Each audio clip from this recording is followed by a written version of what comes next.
It's Tromonte and Friends. Let's have a conversation. Hey, it's Tromonte and Friends, and I got a beautiful guest here, my big sister. Hello, which way I'm looking? Yeah, okay. Hello. Introduce yourself. My name is Diana. Mm-hmm. And your YouTube channel. Oh, Yeah, true. yeah, See, I came on here for you. You know what I'm saying? I ain't want to make it about me, but follow me on Instagram, Love Izzy B, and then I also have a YouTube page, the Love Izzy B channel. Go ahead, like, subscribe, do all that good stuff. So we're gonna talk about whatever. My big sister, we can talk about anything. Is it wrong for a Christian to be smoking weed? Listen, the Lord said to enjoy every seed-bearing plant. He did. And I know now some of them ain't got no seeds. But it is a seed-bearing plant, and I feel like as long as you ain't doing nothing crazy when you smoking it, you chilling. It's a medicine. Yeah. Either way, you gonna smoke though. Right. Either way, it don't matter. Man, I'd rather that than ADD medicine and everything else. Oh nah, yeah. That keep me mellow. It keep me. Yeah. How long have you been single?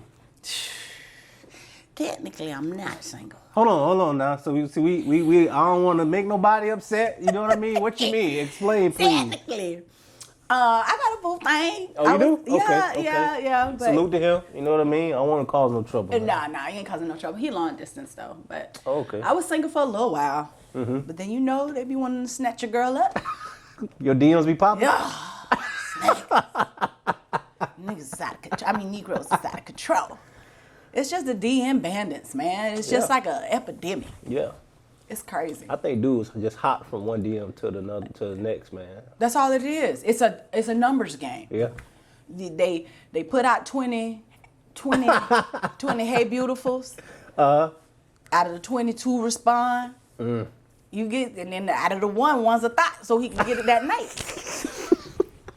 Hey, that is so real. That's what's real. gonna happen too. It's what's gonna happen. That's what's gonna happen. Ain't nothing wrong with it. It's just that I feel like I'm not a DM person. I need to know you and have a conversation with you. Yeah, you read vibes well. Yeah. Yeah, you ain't gonna fuck with nobody. I can't because I know me. Uh-huh. But yeah. Nah, but yeah, they be popping, but 9 times out of 10 I ignore them. Yeah. Yeah. So how'd you get with the dude long distance? No, we've been friends since I was 23. Oh, okay. So, and it just happened. Like, we always been cool. We was the best of friends before anything else. So I think that's what kind of drew me to him and him to me. Yeah. And we get along very well. So it's not like completely new, like somebody you don't know. No. Cause I'm not nowadays, man. You can't date. You couldn't. And hypothetically, you couldn't date someone you didn't. I don't know you at all. You just going on a date. You been on dates? I've been on dates. It's weirdos. It's too many weirdos. It's too many weirdos. I'm not trying to end up in the back of nobody's trunk. Hey, for real, we laughing, but these people are crazy now. No, it is out of control. And they snatch your people broad day too. Broad day. Yeah. I'm not trying to go out like that. I need to make sure you ain't no serial killer. You know, and like I say, I'm a person. I read vibes. You do. So I can't. And I have a short. Like I'm not really. I don't have a filter. So I'm the type of person like, yeah, this is not working out, and just I just can't do it. This new stuff. I'm old school. You are old school. Very old. Is there a time frame? Because you have kids, right? Is there a time frame where, if you're dating somebody, what is the time frame to where they can meet your kids? Oh, a while. That's a while. Because I always hear people throw out different numbers. Nah, I say a year. Me and my boo been strong for about 6 months. He knows, who my children are and stuff like that. But like having that kind of interaction, I think it takes about a good year. A year? I say a year. Because your boy's strong. Like they not like, your boy's strong. They not like. No, they ain't letting nobody. I can't even go out the house without send me your location, you know. And I just had bad experiences where I felt like it was good and it was time and I presented him to my family, and then a month later it turned into something different. Like, you know how people are phony. Very much so. Are phony as Very hell. much so. And I think you could keep a charade going on For a long time. for a long time. But I think by a year, you should be able to really, really know yes or no, can they be around my kid. Yeah.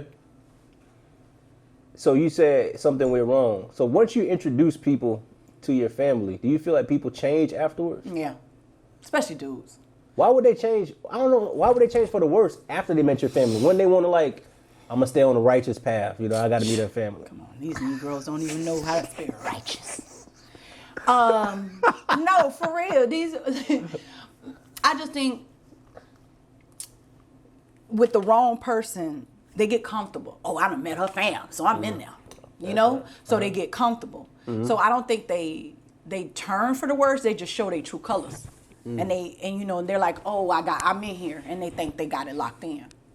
Because so many women are like, they be desperate for the men. So they be like, oh, he changed. It's all right, we gonna work it out. Because women think they can change everybody. No, that's true. But I learned that, no. So I don't want to introduce someone to my children, and then a month later they'd be like, well, wait, yeah. I did that before, and so it wasn't good. But my boo good, though. I just want to keep it to myself for a year, you know? And develop that bond with us. And I feel like once we develop that bond, then he can develop a bond with my children, but not right off the bat. You've been keeping it low key, your relationship with him? Yeah. I think that's the best way nowadays. Once everybody know, it's a wrap. oh my God. They start hating. They start telling stories. I remember when in the 1999 they start telling all your old, you know, stories and stuff. I think sometimes you have to leave the world out of it for a while to develop that bond with a person. Because when you start having people in his ear and then my ear, and your foundation isn't strong, that's when things get rocky. I'm trying to get my foundation strong. I'm almost 40. Ain't nobody got time to be playing no more. I just don't want to play no more. What are some red flags with dating for you? I already know you're a vibe person, so you could be on a date the first 10 minutes. You already know this ain't going nowhere. Yeah, I'm ready to go. I'm just going to eat, and we out. Yeah, and I'm gonna eat the best shit. Excuse me, can we cuss on this episode? Yeah, okay. I'm gonna eat the best shit, then we out. And I'm never gonna pick up your phone call or your DMs again. I think one thing that I think is a pet peeve of mine is a man that always is talking about what he got. Like when you first meet a person and, oh yeah, I do this and I got this and I make money moves and everything about that, because everybody a boss in 2020, you know? Supposedly. You know what I mean? Yeah. And then I don't like that, because I want a person, I want to know the person. And I don't want nobody to try to attract me with little trinkets. So that's one of the red flags. Because those things going to fade away. They're all going to be left as you. Right. And if you're not who you say you are. Then what? Then what? I got to throw you away. We got to get rid of you. See, another red flag. The relationship with, and this is how I had to learn the hard way, the relationship with their parents. Like, if I'm on a date, I like to talk about, you know, family and kind of see what their family dynamic is like and how they treat their mama. You treat your mama bad, we can't. It was through dealing. And what else? You say you learned the hard way. You met a dude who was like, oh my God. I'll say mama this. bad? Yeah. No, not treat his mom bad, but it's just like he didn't have a good relationship with his mother. So I found over time that affected how he treated me. Because if you're not going to treat the lady that held you in the womb for 10 months, I ain't nothing compared to that. You know, so yeah, definitely how you treat your mama is very important. You check on her, you call on her, and you make sure she's good. That kind of stuff. And what's it turn on? Yeah. A smart. Turn up. A smart. Ooh, if you can say big words, Jesus. I love a smart man. Intelligent. Because I want that. At the end of the day, when I'm old and gray, we're gonna be on the porch with the rocking chairs. I want somebody that I can connect with on that. When all the sexual stuff is gone, I have to have that kind of connection. And I'm what they call it, a sapiosexual. That's what it is. Yeah. Like, if you smart, I don't care what you look like, you know. But intelligence and a gangster, like, you know, I like an intelligent former thug. Yeah, I know what you mean. You know what I'm saying? Yeah. Want somebody that ain't scared. Yeah, my wife like that. That's crazy. That's wild. That's why it was like, Yeah. You like that. Yeah. You like that. Yeah, you like that. Cause I'm a little project baby. So when growing up, that's who we looked up to, was like the dope boy and stuff. So that to me was like a sense of like, oh, you could protect me. I don't want no punk dude. Yeah.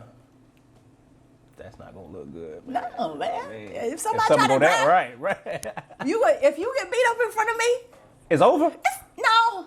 Because at least he put forth effort. You know what I mean? No, I'm going to jump in, though. I'm the girl that's going to jump in.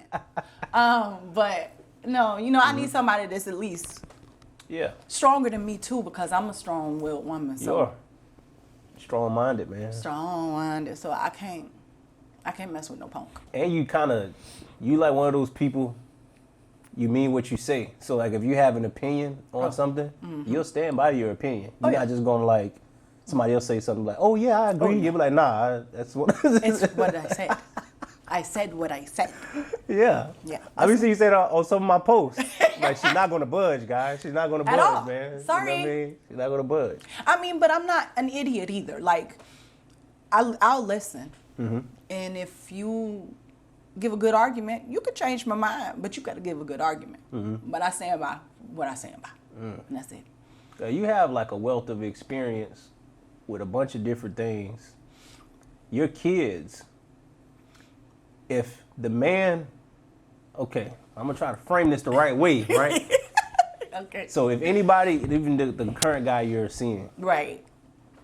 let's say he doesn't get along with your kids. How long is it going to last? What if it's not his fault, though?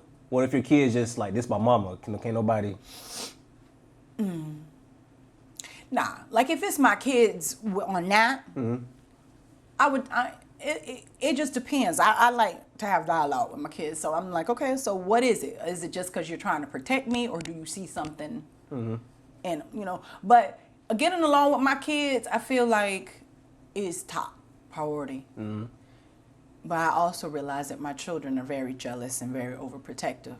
They are overprotective. They're very overprotective. So it's just like, you know, it would last if it was the right reason. Now, if it was because, oh, I suspect this mama, or he ain't for you type situation, then I ain't dumb. I'll keep my eyes and ears open. Yeah, but just like, nah, I'll be all right. You want to get married?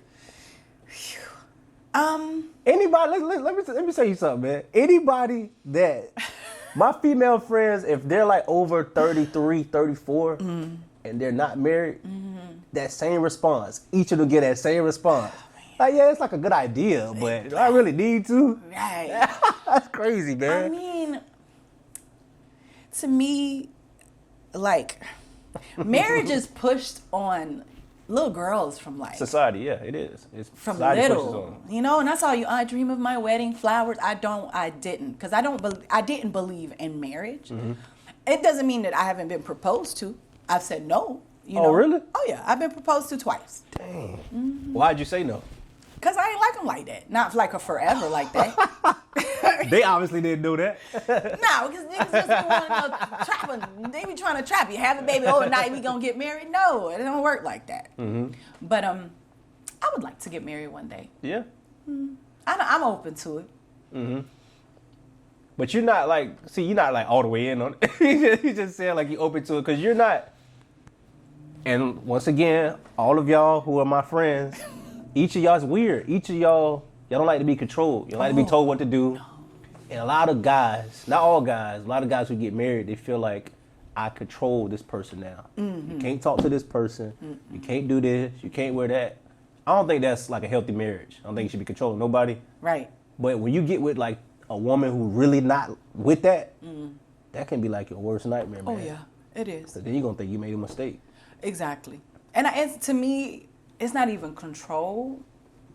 I don't like to be controlled.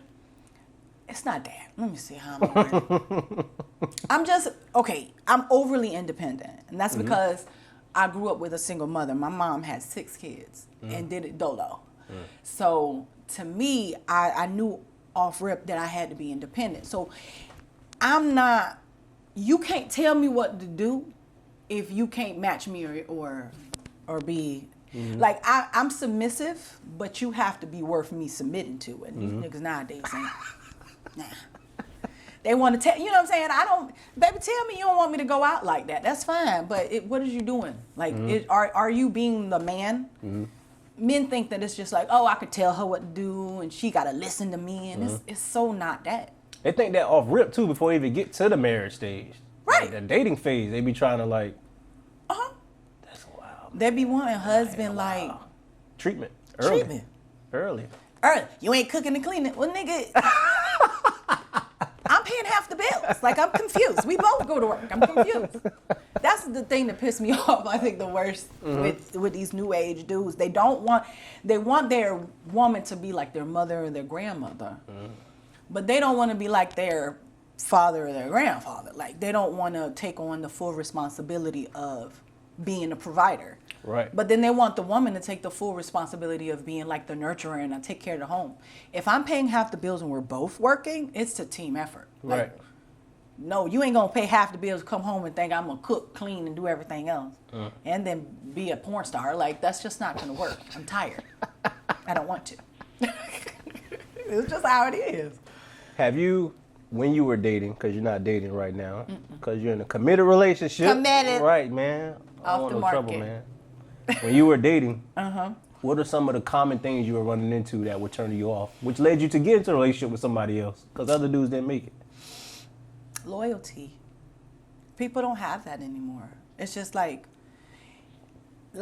when I was dating, first of all, I'm not a dater. I don't like to date like a lot of people. At one time. Yeah, I think that's dumb. I think that's for your 20s, for you to get, your sexual stuff out. But after a certain age, it's like, all right, I like you. You're a good candidate. Let's focus on you and see how it goes. Now, all that jumping around, I don't like to do. But, hold on. You said loyalty. Loyalty. And people aren't loyal no more. They just, it's just a different breed of people. It's just, I can't get with it. They just don't stay with one woman. They like to jump from woman to woman. They think the more women they have, the bigger man they are, and then mind games. I'm a very direct person. You are.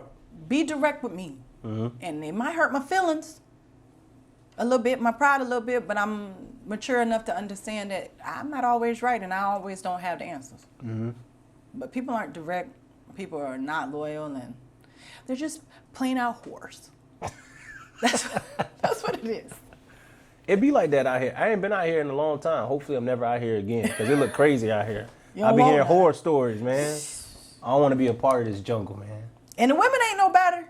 That's what I'm saying. I don't want to be a part of the jungle. You get you a good when you wife up, move off the map, and stay out of the way. So they equally as bad. I'm so sad for the women out here now, man. Why? It's just because JT and Young Miami got them like thinking really they supposed to be out here prostituting themselves and for bags and money and stuff, and it's just like it's deeper than that, you know. And that just has created a generation of like super over sexual, over open women that just don't respect themselves, but they feel like it's powerful because they doing the men like they used to do them. It's trash. I noticed a lot of women aren't as private anymore about their lives. Like over the past, since like social media is like emerged and like this thing that everybody's into, people are less private. But you control what you put out. You don't have to say that. Right. You don't have to reveal yourself in this way. You don't have to do anything. You can be off. But I have seen that with men too, obviously. But people like show everything. They show their hand that they have. But if I see it, that kind of ruins the mystique. Because men, at least some of us, still kind of like the chase. Like, Right. well, I don't kind of know. I don't really know her. I'm going to get to know her. I like the challenge. If you put everything out there, I already kind of know who you are. So there's really no point. Exactly. There's no... I don't think people are as private as they used to be because social media encourages people to share everything. Not just to share a button, but even if you're scrolling and you see people sharing their lives, even though it's mostly not real, they're just sharing like small portions of their day or whatever the case is. It's like, man, I got to share something too. I feel left out. Right. So I want to share, me and my wife went here, or I'm dating this person. Or women will be like, if she's half naked, let me get some work done so I can show people that I can look the same way. And that competitive thing, I think that ruins the mystique of people for one. And then there are people who probably like wanted to talk to you, they probably won't anymore. Because some men do like the chase. The chase. I don't want everything given to me. Because then you're not the woman for me. Me personally. Some men ain't like that, obviously. Yes. Some men just anything. It don't matter. You're pretty private. You'll hop in and then you'll disappear. Yeah. You're going to disappear. Okay, so I'm very overprotective of my inner circle. Like my children, I don't like posting my children. Sometimes I don't even like posting their birthdays. But then I feel guilty. Like, what kind of mom am I? I'm not representing for my kids on my birthday. It's like I'm saying, it's a balance with social media. And I just feel like people overshare, and 90% of the people that overshare it's a highlight reel. And I like I say, I'm old school. I miss the days where you go meet up with a friend, be like, what you been up to? Like, what's up? Some people put so much stuff up there, you don't even get a chance. Like, I don't need to call her. I already know what she's doing every 5 minutes of the day. Pretty much. So it's just like, to me, it's social media, but it's taking us away from being really social. It's more, a computer relationship. And yeah, I don't like to overshare, but like I said, it's a delicate balance because right now we're in the best time to make a living off of social media. Yeah. And have I don't want millions of dollars just to have millions of dollars. I want to be able to have freedom. That's what I want. So when you get on this platforms, it's like you almost have to share everything in order to make money off of there. Yeah. So I'm trying to find that delicate balance, and it's hard. Yeah. Because you gotta, you feel it starts messing with you. Like, should I be posting that I'm at this restaurant? But then the PTSD in me be like, no, these niggas could pull up. You know what I'm saying? So it's like I have a problem. So I'm always fighting that. But yeah, you're right. It's oversharing is. Now you made a good point about we kind of disconnected in a way on social media because you form all these shallow relationships with people, and people never sit down like this, like we used to, right? Because you were forced to. Right. But now it's like, man, I can just log on, especially if it's somebody who's like they overly share. Oh my God. It's like, oh, okay, I see they doing this, they ain't doing nothing. All right, I'm gonna holler at them later. Right. You feel like you don't have to call people or meet up with people no more. You do get that feeling. Like if I can hit you up through Messenger, or I can see what you post on IG or Facebook or wherever. If I got you on Snapchat, I don't know why people so big on Snapchat. The filters. I don't know. Snapchat's the most stupid thing. I don't know. Like I said, I want to make bread off of it. You can. So I don't want to down you social media freaks. You can. But it's hard. It's just, to me, I'm not used. I mean, I'm an 80s baby, so I'm in a weird place where I think we were the last generation to actually have like a childhood and actually have that. So then, boom, we're like thrown into all of this technology. And I'm still like, I think somebody on a rap song said, man, if you can, I don't know if it was a rap song or a documentary, I don't know, one of the two. Basically, if you would have told somebody 20 years ago that niggas is following you, or they know where you at, know where your kids stay and stuff like that, you think like, this nigga dumb. Like, why are you telling people all that? But now it's normal. I have people that I have to mute on my timeline because it's like, bro, if someone wanted to touch you, your child's uniform is right there. You know what I'm saying? You know I don't even like posting football pictures of my kid. I don't want you knowing where my kids stay. I guess that's the healthy sense of paranoia I have from growing up in the hood, but it's just what it is. People should have more of that though. They don't. There's nothing, people feel like they don't have to protect anything. They allow people to intrude upon their lives. People know where everybody's at now. Right. That's unfortunate, man.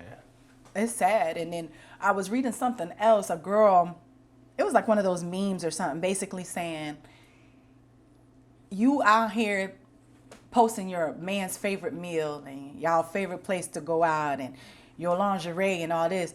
The next chick that's sitting in the bleachers, she like, oh, well, let me take that man. I know if he smell these pork chops, he like pork chops. You know what I'm saying? Like, it is no mystery. That's just unfortunate, but it is what it is. I got to make this bread off of it. I think people seeing it like that. How have you been dealing with the pandemic as a mother and then just as a human being? In the beginning of it, I had to work out a lot and stuff because I was about to lose my stuff. I felt like I was in the Twilight Zone. I still kind of feel like I'm in the Twilight Zone. It doesn't feel like reality. So I just been really focused on my mental health a lot because the pandemic made me realize like I'm not as independent as I thought I was, and I'm not as grounded as I thought I was. And then with my children, the pandemic, as far as the coronavirus, it just makes you want to protect your kids and keep them in the house and stuff. But the pandemic also showed me, because all of this racial unrest, kind of like, I have 4 boys, 4 black boys. So it just made me... They look like adults. They do. 2 of them are adults. And it gave me, I was scared at first, I'm gonna be honest, but then I know that fear is I ain't gonna be able to do nothing with that. So I'm just been strengthening my brain and trying to strengthen their brain, like, hey, stuff is getting real. We need to get prepared. So it's kind of put me in preparation mode. How have you had to explain to them, seeing as obviously this year isn't the first time a black man or a black person has been killed at the hands of law enforcement? Right. But your son, the young ones, they look like, even years ago, they look grown. They look grown, man. And then they're mature. So it's not like they act like kids. You know what I mean? How have they dealt with seeing those images of black men being murdered, essentially for no reason? Right. And then how do you talk to them about that? Because even though you're a mother, you know, growing up in the hood like me, your parent ain't always gonna be there. And at some point, unfortunately, you gotta fend for yourself. But how are you supposed to do that where as a black person, you feel like no matter what I do, I could be doing the right thing. I could be doing nothing. I could be asleep. Right. They don't want me here. It feels like they don't want me here. Exactly. I mean, my older 2, they are angry, you know? So it's kind of like fuck the police type situation, and I have to take them off of that. Like, I have to talk to them in a way where, number one, I have to realize how tough it really is for black men out here, and how they're tough on the exterior, but you have to talk to the king in them, you know? Yeah. And so I love on them extra now. I'm always sending them motivational things. And when I sat down with them and had a conversation with them, it was more of, don't give people a reason. And unfortunately, your skin is just a reason for people to mess with you. But you call people square, but I call it they staying out the way, basically. Just do the most that you can to not bring attention to yourself. And then that's all I can do. And love on them and pray for them. But it made me want to love on them that much more. Yeah. Because having boys, we're taught to make them tough. And sometimes we forget that men have feelings and emotions. That's right. And a lot of things they hold in and stuff. So to me, I just see past all that and just love on them. they acting tough, but I still grab them and hug on them and kiss them and let them know I love them because they don't get that. They always, no, toughen up. Stop acting like a punk. Like, I used to tell them that growing up. And you can't cry. And now, you know, I'll tell my son, it's okay to cry. Get it out. And I think basically what it boils down to is I'm trying to get their mental health right. And to at least help them get it right because they're grown. And I think you tell them that, because we were taught that growing up. You couldn't show your emotions in front of people. And this ain't that bad. Like, we have no money. What you mean? What you mean? I mean, the third time today. Yeah. This is not normal. You mentioned the unrest in the country. A lot of that, I don't want to place no sole blame on anyone, due to our president that we have over the years, and it feels like it's reached its peak this year because it is election year and a pandemic that he did not prepare for, admittedly. How important do you feel that voting is for not just the country and its future, but us as black people? Because there are black people who are going to vote for Trump. You know what I mean? How you feel about how you feel? You can let it out. How you feel about it? It's like, I was just talking to my man about this, actually. Because he's really into politics and he's always telling me, look at this article, look at that article. I'm like, bro, I don't care. At this point, like, it's like the lesser of two evils. And I'm for the revolution, right? So let me see how I could say this. So it could be, voting is important, but preparing yourself and getting your family in a situation where you can truly be independent is more important. Like, go ahead and go vote, but either way it goes, we're screwed. You know, I feel like either way, because it's the root of this country. Can't change it. Can't change it. That's and they keep avoiding it. So until we dismantle that root, it don't matter who is there. Because at the end of the day, the president is not going to make or break me. It's going to call, and I think with President Trump, he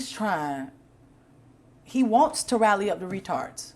You know, he wants to rally up the people that don't think for themselves and are sheepy, because he wants to create that unrest. He's racist. So, I mean, I don't know. At the end of the day, either way, we screwed. I just feel like we just need to prepare ourselves to really be independent as black people, because we aren't. If I want to boycott right now and be like, I ain't going to buy no more gas from y'all, where am I going to go? No, you're right.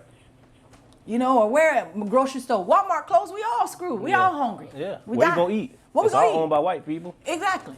Just about everything. And just about everything, you know? So I think creating our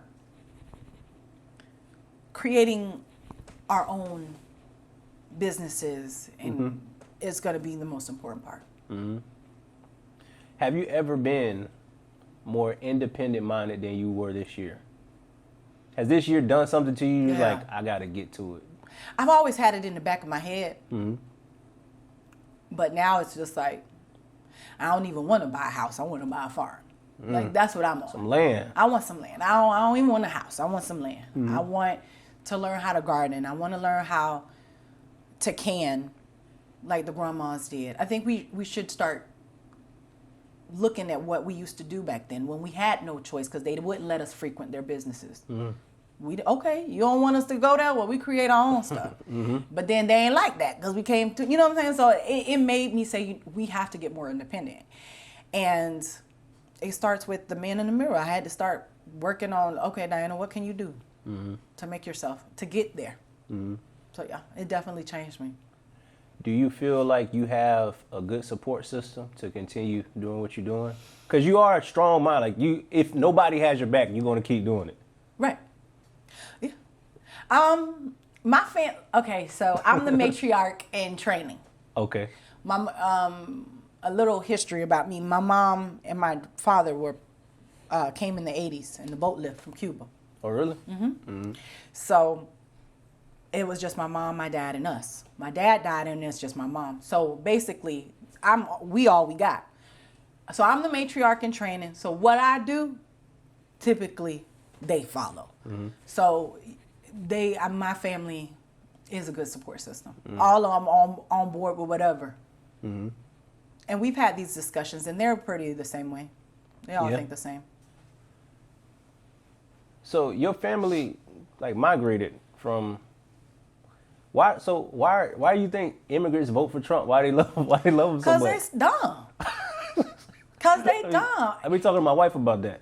Let me tell you something. I had a very rough upbringing, but I think it was brilliant in the way it formed who I am. And I was able to experience racism because in different ways. Because, people didn't like me because I was black, but Spanish people, the racist Spanish people are more racist than the white people. I've heard that before. I wasn't allowed to play with some of my friends, and they didn't even know I spoke Spanish, and they say, oh, don't bring that nigga in here. Like, I couldn't play with that's why I went so far. The black people loved me, you know? They was like, oh, you speak Spanish, you come over here, and you could be our friend, you know? And I was embraced by the black community, but the Spanish people don't even like Spanish black people. They're super racist. I have heard it's bad. Like, it's really bad. It's bad, and especially when you look black and Spanish people don't know that you're Spanish. And some of the horrible things you hear them say and how they talk about you, like we're scum or something. I'm like, man, that's crazy to me. Where do you see the future? So it's twofold. It's my last question. Where do you see the future if Trump gets reelected? Because right now he's losing on the polls, but last election, I didn't think he was gonna win at all. I was like, there's no way, and I was proved wrong. Right. I was so sad. What do you think the country's headed if he gets reelected? Do you think there'll be a race war? You think people will get up in arms if that happens? And if Biden gets elected, do you like the potential Vice President Harris? I can't even say if I like her or not because I don't know enough about her, and I do need to research a little bit more about her. I don't know her. She seemed cool. I mean, everybody want me to like her because she wear Timbs and Converses. so it was like, she's so cool. I'm like, I don't know nothing that much about her. Being cool don't mean much. That don't mean nothing. Especially like in that, like you have like a very important job. Being cool is not going to help you. No, not at all. And they just want, I guess because they could relate to her. But I don't know too much about her history because I can't go by what's on social media either because that don't always be 100% true. Nah, I mean, most of it is. Most of it is. So I need to do my own research on her. I don't know enough about her. She seemed cool. And where do you think the country's going to head if Trump actually gets reelected? I think either way we're going to have a problem. I think we're going to have worse. Either way, it's going to be, I don't feel like it's going to be a race war because a lot of these people that's talking all that stuff ain't really about it. There's a lot of capping going on in these streets. And and killers move in silence. All they do is talk. And I don't think they're really about it. But I do think that there's going to be some violence, but not much. I just feel like if either one gets voted in, but if Trump gets voted in, who said it? Rick Ross said, sometimes we have to destroy to elevate in one of his songs, and that's what it is. I feel like black people are going to realize we really got. And we got to make something shake. And I feel like that's when black people are going to get serious about creating their own businesses and spending their money within our circles so we can create something, so we can fight back. I think some of us realize we all we got, and then some of us think we're each other's enemy. Like I be telling them, like, I look like you. I'm not your enemy, man. I'm not trying to take food off. I'm trying to help you. Right. You and your family. Right. You got kids. You got a mom. You got a sister. You got a brother. But we're divided amongst ourselves. Because they created that. That's what they want. Yeah, and people have bought into it. Really. And like in the hood, like you just growing up in, the projects, and thank God for Section 8, because then we got out the projects and we thought we was high class. But in the hood, you're just made to be, we have to be super tough. Even when you don't want to be, or you're going to be soft and you're going to be that Sherman's in the house all the time. So, and we always puffing up. Like even with black women, that's, to me, black men are rough to each other, but black women are mean to each other, man. So like I could walk in the room and like, I ain't talking to her. I don't like her. For what? Like, what? Do we not like her? Like, what did she do? I'd be confused. It's just crazy. They did create division in us. And that, until we realized, man, we all on, they don't care. At all. You hear me? You hear me? And you fighting for blocks you don't even own. You representing streets that your mom, nobody on there, everybody's on Section 8 or renting it. Like, what are we fighting for? Just because we want to look tough. We got to be the hardest all the time. And that, I had to realize as an adult, I had to shake that off, because it's like, Diana, you're not in the hood no more. You're in corporate America. You have to, like, you can't fight everything. So, yeah, that's my... And I lied. I have one more question. Okay, I lied. that's fine. What is the struggle like being a strong, confident black woman in corporate America or at any job? How do you navigate that? Because I have conversations with my wife about this, and my wife is one of the strongest women I know. But how do you navigate being strong and confident and knowing what you're talking about in a world where it's primarily dominated by men, and a lot of us think we know what we're talking about, but no, y'all don't. Especially the white men. What y'all talking about? It's hard because you always looked at as an angry black woman every time. And then when you call me that, then I want to be that. Now I want to fight. Like, that's how I be thinking. And I really have to cool my jets, because I like, I'm from the school, everybody need to get beat up at least once to respect. Yeah. But it's hard in corporate America, because with me, I find that they want me to be happy that I'm the token black girl that knows that's intelligent. You're always going to be looked at as being aggressive and the angry black woman. And I've had experiences with people that will say things like, they want you to be happy that you're the token black person. Like, oh, you're so smart. I wouldn't expect that from you. And where did you go to school? And where did you, and I love telling people the projects. Like, that's my favorite thing to do, because they're like, what? I wouldn't expect it. Why? Because all of us are supposed to be on welfare, you know? And when you speak you're so eloquent for a what? You know? And to me, I had to calm that aggression down, because I know I can come off a little bit. You know, so I kind of sprinkle some of their own game in there, you know, the nice, nasty. And I've perfected that. I kill them with kindness. I smile and learn how to, you know, throw my shade in the nice, professional way. Like as I stated in the previous email, you got me done. You know? But they know, though. They know what time it is. They don't mess with me too much. But it's hard. And then they think that you're dumb sometimes. I just don't like it. But yeah. Well, that's good. Well, Diana, any final words for the viewers out there? Tell them where to find you, man. Okay, subscribe to our channel. Subscribe to my channel, Love Izzy B, on YouTube, and then find me on Instagram at Love Izzy B. And let me see. Listen, people. I'm speaking into the camera. Get yourselves together. Okay? Stop flogging. Stop scamming. You know what I'm saying? Get your life right. Because when the shit hit the fan, right, and you don't have a good foundation, Facebook ain't gonna be able to save you. Instagram ain't gonna be able to save you. You're gonna be stuck like Chuck. And I don't want to see that for you. Okay? I love y'all. Bye. Well, thank you, Diana, for coming on. Subscribe to Tromonte and Friends. Yes. And I'll talk to y'all soon. Peace. Peace.